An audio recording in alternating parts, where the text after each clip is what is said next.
Dauntless is a game where you're a monster hunter in a world called the Shattered Isles, and they're making some pretty big changes to how everything works. The core of the game is hunting these big creatures called Behemoths. This is not an MMO, it is much closer to Monster Hunter World. Sure, you can team up with other players, but it's not needed, since the monsters scale depending on how many players are present. The main way to play is through hunting grounds, which are large but instanced maps for up to 6 players at once. Just imagine them as big arenas with different biomes, where multiple Behemoths appear. You can pretty much just drop in, hunt whatever is around, and then dip whenever you feel like. If you want more structured content, there's also Escalations, which is kind of like a roguelike mode, where you fight multiple Behemoths back to back. Then there are trials that are weekly challenged versions of specific Behemoths, and the Gauntlet, which is an endgame mode with levels of increasing difficulty challenges. Note that in this game mode, the Behemoths are not scaled based on the number of players, and there is no matchmaking for this specific game mode. With that said, the game is getting a massive update with its Steam release called Awakening. Let's go over the changes. Firstly, the weapon system is getting a complete rework. You start with 7 basic weapons, stuff like a Frost Sword, Terra Pike,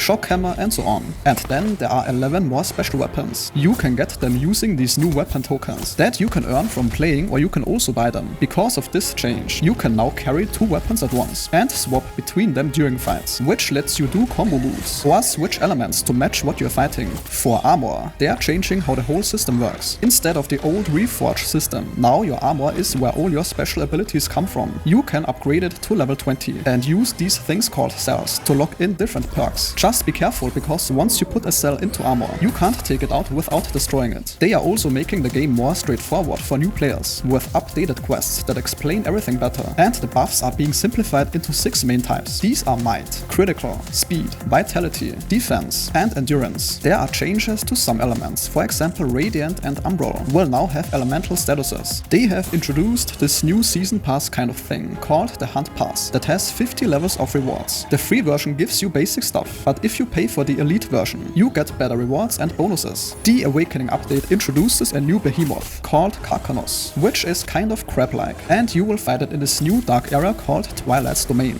Now they are also adding a new system called Canisters. That's basically their version of Lootboxes for cosmetic items, but they are at least being upfront about the odds and making sure you can't get duplicates. A bunch of the monsters are getting updated behaviors to make fights more interesting, and they're adding 3 new types of smaller creatures that you will hunt for crafting materials. In addition to all that, they improved loadouts as well. All cosmetics and even your Slayer's appearance will now be able to be saved to loadouts. Now they are still working on some features like pets and something called Legend Hunts, but those are not ready for the Awakening update. And that sentence concludes today's video. If your time was respected, a like or comment is very much appreciated.